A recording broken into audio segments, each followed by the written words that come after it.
A paz do Senhor Jesus Cristo. A todos a paz do Senhor, Mauro Malafaia Oficial. Nós vamos dar hoje mais um trecho da Bíblia.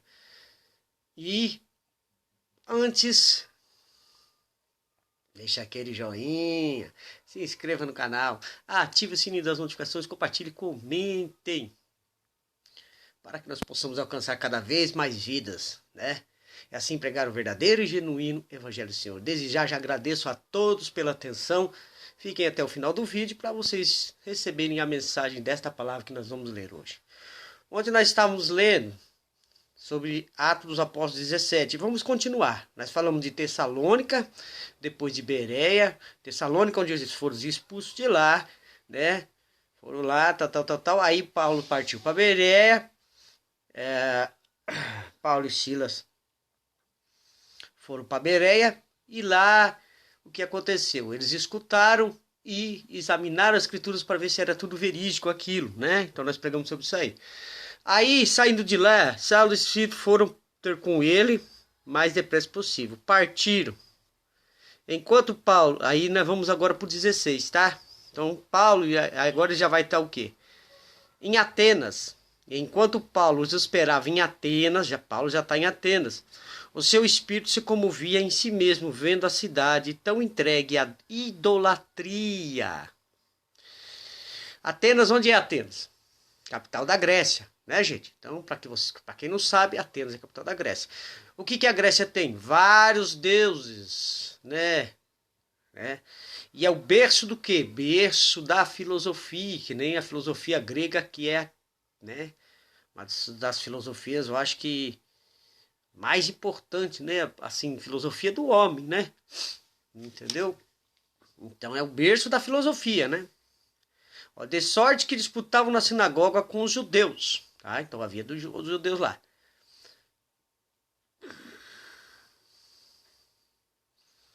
Então a idolatria aqui quer dizer que eles estavam o quê? Cheio de ídolos, cheio de deuses, né? Cheio de estátuas, monumentos, cada deus para alguma coisa lá. Sempre foi assim, né? A idolatria deles. E hoje não é diferente também. Nós vemos aí as igrejas aí, cada santo resolve o problema de alguma coisa, né? Então, já vemos que não é idolatria, o que é idolatria, né? De sorte que disputava na sinagoga com os judeus.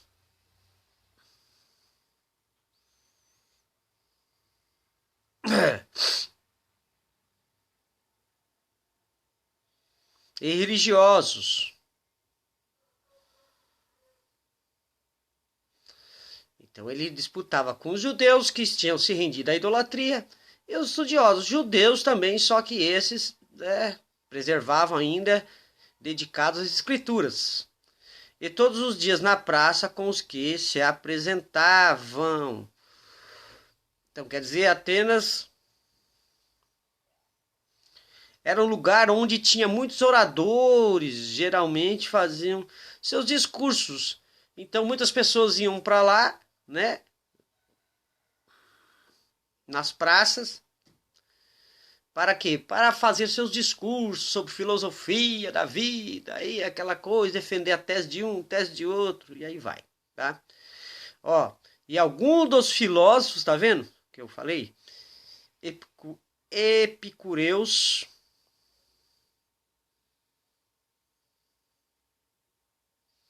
Esses epicureus eram o quê? Que afirmavam que a satisfação dos apetites e prazeres era a única finalidade da vida. Então, esses eram o quê? Os epicureus. E estoicos, quer dizer, e estoicos, ensinavam que o homem não deve deixar abalar. Eu anotei aqui, gente, tem que estar anotado, porque senão é muita coisa, muita informação. Então, os estoicos ensinavam que o homem não deve se deixar abalar nem pela alegria, nem pela tristeza. Então, esses defendiam outra tese. Um era pelos apetites, a satisfação dos prazeres. O outro não deixava se abalar pela alegria, que são estoicos. Contendiam com ele. Então, queriam que desafiavam ele nas coisas que ele estava pregando sobre Cristo, tá? E uns diziam, o que quer dizer este paroleiro? Isso, na verdade, era o maior insulto que eles podiam pensar, né? O que quer dizer esse paroleiro? Quer dizer, eles estavam insultando. E outros, parece que é pregador de deuses estranhos. É, deuses estranhos, até fica até, né? A gente fica até porque os deuses estranhos deles, né? Vamos lá. Para eles, né? Então, o que quer dizer? Porque eles não conheciam ainda o que? A mente deles pertencia à filosofia grega e aos deuses deles pagãos lá, a idolatria, né? Entendeu? Porque lhes anunciava a Jesus e a ressurreição. Quer dizer,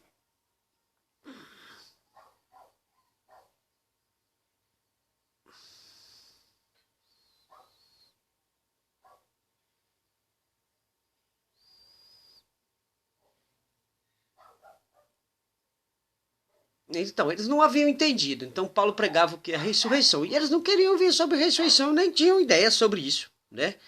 Sobre a ressurreição. Talvez até tinham uma ideia vaga, mas não é a crença deles, entendeu? Vamos lá para o 19. E tornando, o levaram a Areópago. Areópago. Areópago. O que é o Areópago? É a colina de Marte. É onde que ficava o quê? Ficava em frente a Acrópolis. Esta era a Corte Suprema de Atenas. Quer dizer, onde estavam os federais, né? Os bambãozão. Então, dizendo, podemos nós saber que nova doutrina é essa de que falas? Então, arrastaram para lá. Entendeu? Então, eles queriam saber que, né? Diante dos juízes da Suprema Corte lá. Então, de Atenas. Levaram ele para a Suprema Corte. É como se levar lá para o STF, né? Vamos lá, tá dizendo o quê? Vamos lá. Porque essas coisas estranhas nos trazem aos ouvidos. Então eles estavam questionando Paulo, né? Porque que era estranho para eles o que? O nascimento de um homem, o que um homem fez, que foi Jesus Cristo, que morreu na cruz pelos nossos pecados e aí ressuscitou. Então essa ressurreição deixou eles estagnados, entendeu? Queremos, pois, saber o que vem a ser isso. Quer dizer, eles querem saber, eles estavam interrogando Paulo. Ali no 21, pois todos os atenienses estrangeiros residentes não se ocupavam de nenhuma outra coisa senão de dizer e ouvir alguma novidade. Então, na verdade, também eles ficaram que sem saber o que é e curiosos para saber que nova doutrina era essa, né? Que bagunça é essa? Que é isso que você está dizendo para nós? Entendeu? E aí a gente vê a importância da pregação do evangelho. Quando a gente prega um Jesus Cristo aquele da cruz, as pessoas que estão no mundo também tomam. Não, que é isso que ele está falando? Eu nunca tinha ouvido falar de Cristo sobre dessa maneira. Eu nunca tinha ouvido falar de Cristo. Você está me entendendo? Então aí traz o que? Um despertamento. Então Paulo trouxe eles para um despertamento ali. E ele já estava lá de frente do juiz de Atenas, né? Suprema Corte lá. Vamos lá para o 22. Estando Paulo no meio do Areópago, palavra, disse, varões atenienses, em tudo vos vejo tendo supersticiosos, quer dizer, idolatria, né? Superstição, coisas que não são fundamentais, não fundamentam em nada, não dão vazão em nada, superstição, tá? Porque passando eu e vendo os vossos santuários, vários monumentos lá, achei também um altar em que estava escrito. Aí você vai ver a sabedoria do Espírito Santo, o Deus desconhecido. Tinha um altar para esse Deus desconhecido, cara. Aí Paulo pegou isso aí e falou, olha, esse, pois, que vos honrais, não o conhecendo, é o que eu vos anuncio. Rapaz, matou e tal, mulher. Quer dizer, ele viu lá que eles tinham vários deuses, mas lá tinha um altar dizendo o Deus desconhecido. Tá vendo esse Deus desconhecido que vocês têm lá, um altar lá, que vocês veneram e não conhecem? Esse é o Deus que eu estou pregando aqui. Que vocês não conhecem, é o desconhecido. Rapaz, que sacada. Você vê o Espírito Santo como é que é, né, gente? Maravilhoso, né? Maravilhoso. O Deus que fez o mundo e tudo que nele há. Aí ele começou a explicar quem é esse Deus. Sendo o Senhor do céu e da terra. Aí sim. E não habita em templos feitos por mão de homens. Quer dizer, não habita aqui nesses templos aqui. O reinado dele lá é lá no céu, ele habita lá. Nem tampouco é servido por mãos de homens. Quer dizer, não precisa ficar dando lá sacrifício lá, ficar colocando as coisinhas, ou adorar o Deus tal, não sei o que, fazer oferendas lá. Não, não precisa disso não, isso é idolatria, velho. Então não precisa disso. O que precisa é o seguinte, nem tampouco servido por mãos de homens, como que necessitando de alguma coisa. Deus não precisa de nada, Deus não precisa de nada, precisa somente da nossa, que o adoremos e em espírito e em verdade, mais nada. É isso aí. Pois ele mesmo é quem dá a todos a vida. Então ele é criador. E a respiração, sopro de vida. E todas as coisas, nada escapa às mãos e aos olhos e aos ouvidos do Senhor. Tudo está. Então escute essa palavra. Quando você perceber ou entender e dizer, Senhor, daqui não consigo mais, entregue em tuas mãos, entregue definitivamente. Porque aqui a palavra é bem afirmativa. Ele é tudo da vida e a respiração e todas as coisas. Tudo. Quando diz todos, é tudo. E da sua vida também. Não tendo forças, entregue na mão do Senhor e descanse. Que o Senhor seja feita a vontade dele. Ele é dono de tudo. Vamos lá. 26. E de um só sangue fez toda a geração dos homens. Quem? Adão. Para habitar sobre a terra, sobre a face da terra. Então aqui ele fala o quê? Da origem do homem. Da onde veio o homem? Lá de Adão, de um só sangue, né? Determinando os tempos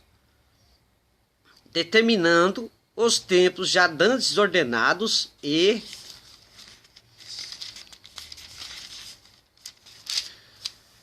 os limites da sua habitação. Quer dizer, já dando tudo, né? O tempo determinado e os limites da sua habitação. Vai ter um começo, um meio e fim. Para que buscassem ao Senhor. Se porventura tateando ou pudessem achar, quer dizer, vocês não vão poder pegar nele, ainda que não foi longe de cada um de nós, ainda que não está longe de cada um de nós, quer dizer, você não pode ver, não pode pegar. Então ele estava falando do Deus desconhecido, então ele já foi, o Espírito Santo já foi dizendo logo, olha, vocês não podem tatear ele, nem pegar nem nada não, mas ele está presente, né? Porque nele vivemos e nos movemos e existimos. Então, com o Espírito Santo, ele nos move, né? O Espírito Santo de Deus. Vivemos, nos movemos e existimos. Graça. Porque ele nos fez, porque Deus nos fez. Tá? Ainda que não está longe de cada um de nós. Porque aqui não, peraí. Como também alguns dos vossos poetas disseram, pois somos também sua geração. Aqui ele faz menção aqui a citação direta de Aratus, de Tarso, a própria terra de Paulo. Então alguns dos filósofos já diziam isso. Sendo nós, pois, geração de Deus, quer dizer, fomos gerados de Deus, não havemos de cuidar que a divindade seja semelhante ao ouro. Então não é, tá vendo? Não é semelhante ao ouro, à prata, ou à pedra esculpida por artifício ou imaginação dos homens. Não é por imagens, nem de ouro, nem de prata, nem de pedra, nem de nada. Mas Deus, não tendo em conta o tempo da ignorância, quer dizer, Deus não tendo tempo, enquanto você estiver idolatrando e não conhecer a Deus, Deus não tem em conta o tempo da sua ignorância. Então vamos lá. Anuncia agora a todos os homens e em todo lugar que se arrependam. Arrependam do quê? Se arrependam do quê? Se arrependam da sua idolatria, desses seus deuses falsos. Está na hora. Porquanto tem denunciado um dia. Perdão, meus irmãos. Porquanto tem determinado um dia em que com justiça há de julgar o mundo. Então lá no juízo. Por meio do homem que destinou. Então a fé é nele, tudo é nele, para ele são todas as coisas. Então haverá uma justiça. E disso eu tenho certeza a todos, ressuscitando-o dentre os mortos. Quer dizer, aqui ele já dá um... Agora eu vos anuncio esse quem é. Haverá um juízo um dia. Mas a ressurreição, nós morremos com Cristo na cruz. E quando aceitamos ele, morremos com ele lá na cruz. Pelos nossos pecados. Não é fácil não. E quando ouviram falar da ressurreição dos mortos, uns escarneciam. Foi incredulidade, né, gente? Não creram. E outros diziam, acerca disso te ouviremos outra vez. Quer dizer, alguns despertaram. Tá vendo o problema, um negócio de pregar o evangelho? O pregar o evangelho e de pregar o evangelho é que muitos não vão aceitar. Né? Como aqui em Atenas, muitos não vão aceitar. Mas muitos vão ser despertados. Então a importância de estar pregando o evangelho, mesmo que chegue lá e as pessoas, não quero ouvir isso aqui. Alguém vai passar a ouvir e falar, eu quero esse Jesus. Eu quero conhecer esse Jesus. Se ele morreu lá na cruz por mim, eu quero entender o que é isso. E assim Paulo saiu do meio deles. Então, eles não creram. Paulo fez o quê? Lançou o quê? A palavra. Que é a palavra? A semente. Então, deu alimento para eles. Despertou eles para um novo Deus. Esse Deus conhecido que eles não desconhecido, que eles não conheciam. Então, Paulo está anunciando ele aí. Tá? Por meio do quê? Da cruz. Da morte e da ressurreição de Jesus. Todavia, chegando alguns homens, a ele creram. Aí, ó. Tá vendo? Muitos lá ficaram incrédulos, isso é blasfêmia, é como se dizem, isso não existe, aquela coisa, como muitos dizem por aí. Que Deus quer, que essas coisas de nada, eu não quero saber disso não. Mas muitos, todavia, chegando alguns homens, a ele creram. Então alguém foi despertado. Quem convenceu o homem do pecado, da justiça e do juízo? O Espírito Santo de Deus, né? Como a gente sempre fala aqui. Então, aqui, ele convenceu alguns, certo? Aí a importância de pregar o evangelho. Vamos lá. Entre os quais foi Dionísio. Tá? Um desses foi Dionísio. A Areopagita, quer dizer, é lá de lá, né? Ele era... Esse cara, segundo aqui as declarações aqui, ele era membro da grande corte de Atenas. Quer dizer, pegou grandão, né?